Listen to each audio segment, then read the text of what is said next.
윤 대통령이 어제 KBS 녹화대담에서 밝힌 김건희 여사 명품 가방 수수 논란에 대한 입장을 두고 여야 반응 크게 엇갈리고 있습니다.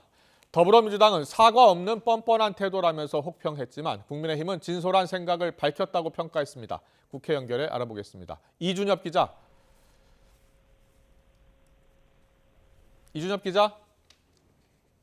네, 국회입니다. 네, 어제 대통령 대담에 대한 여야 평가가 크게 엇갈렸죠? 반응 전해주시죠. 네, 민주당은 김건희 여사 의혹에 끝내 대통령이 사과하기는커녕 유감도 표명하지 않았다며 변명으로 시작해 자기 합리화로 끝난 빈 껍데기 대담이었다고 강하게 비판했습니다.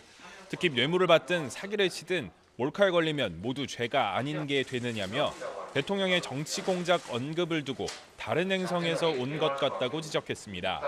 오히려 국민의 분노를 조장하는 불난집에 기름을 끼얹는 대담인 것 같다는 겁니다. 반면 국민의힘 한동훈 비상대책위원장은 오늘 기자들과 만나 평가는 국민이 하는 것이라면서도 대통령이 진솔한 자기 생각을 말씀하셨다고 평가했습니다. 다만 정치 공작이라는 대통령의 언급에 대해서는 공감하면서 전후 상황에서 국민 눈높이에서 우려할 만한 점이 있는 것도 사실이라고 덧붙였습니다.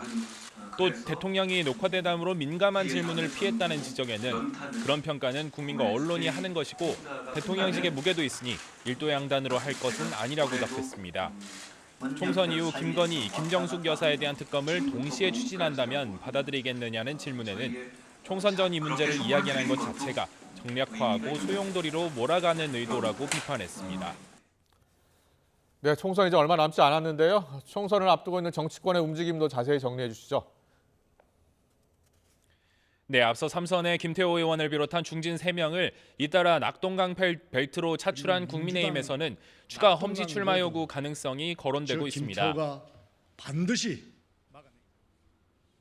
낙동강 벨트를 총선 승리의 교두보로 만들어 달라는 당의 명령을 겸허하게 받아들입니다. 한동훈 위원장은 오늘 기자들과 만나 추가 발표 가능성에 대해 정말 이기고 싶다며 국민에게 선택받을 수 있고 사랑받는 공천을 하겠다고 애둘러 답했습니다. 이에 대통령 참모 출신 이원모 전 대통령실 인사비서관과 박진 전 외교부 장관 등도 서울 강남을 이외 다른 지역으로 재배치될 수 있다는 관측이 나오고 있습니다. 민주당에서는 이명박 공천관리위원장이 앞서 언급한 문재인 정부 인사 책임론과 관련해 친문과 친명 간 이른바 문명 갈등이 수면 위로 떠올랐습니다. 당사자로 지목된 임종석 전 비서실장은 SNS에서 지도부와 당직자들을 향해 여기서 더 가면 친명이든 친문이든 당원과 국민의 용서받지 못할 것이라며 치유와 통합의 길을 요청했습니다. 윤건영 의원도 라디오 인터뷰에서 대선 패배는 민주당 모두의 책임이라며 총선 승리를 위해선 덧셈 정치를 해야 하는 만큼 지도부가 갈등을 정리해야 한다고 강조했습니다. 너는 이래서 안 되고 너는 이래서 안 되라고 다 빼버리면 남는 게 뭐가 있겠습니까? 그래서 힘을 합치는 게 중요하다라는 말씀 드리고 싶어요. 이런 가운데 제3지대는 합당을 전제로 한 통합공천관리위원회 추진 논의에 속도를 내고 있습니다. 어제에 이어 오늘 아침 2차 회의를 가진 개혁신당, 새로운 미래, 새로운 선택 3당과 민주당 탈당파 원칙과 상식은 내부 조율을 거친 뒤 오후 6시쯤 추가 입장을 발표하기로 했습니다. 자, 회의에서 실망스럽게도 결론을 못 냈다라고 하는 것에 대해서 말씀을 드리겠고요.